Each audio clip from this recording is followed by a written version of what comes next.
নমস্কার প্রিয় দর্শক বন্ধু, যুবসাথী প্রকল্পের সাথে ক্ষেত মজুর প্রকল্পের অ্যাকাউন্টেও ঢুকলো টাকা।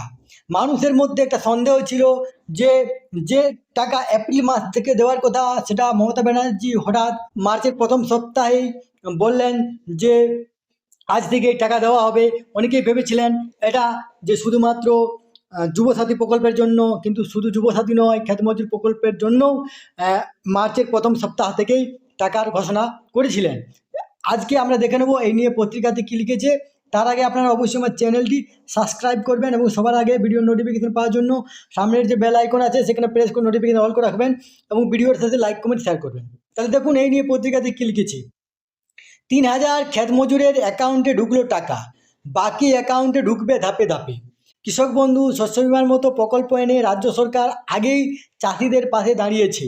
মাঠের ফসল দুর্যোগে ক্ষতিগ্রস্ত হলে চাষিদের এখন আর পথে বসতে হয় না, তারা বিমার টাকা পান। কৃষক বন্ধু প্রকল্প থেকে 2 মরশুমে অ্যাকাউন্টে টাকা ঢোকে। এবার ক্ষেত মজুরদেরও পাশে দাঁড়ালো রাজ্য সরকার। 2 কিস্তিতে তাদের মোট 4,000 টাকা দেওয়ার কথা ঘোষণা করা হয়েছিল।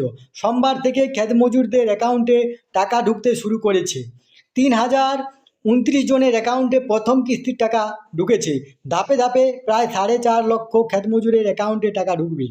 এই তথ্যটি আপনাদের সাথে শেয়ার করলাম। সুস্থ থাকবেন, ভালো থাকবেন, ধন্যবাদ।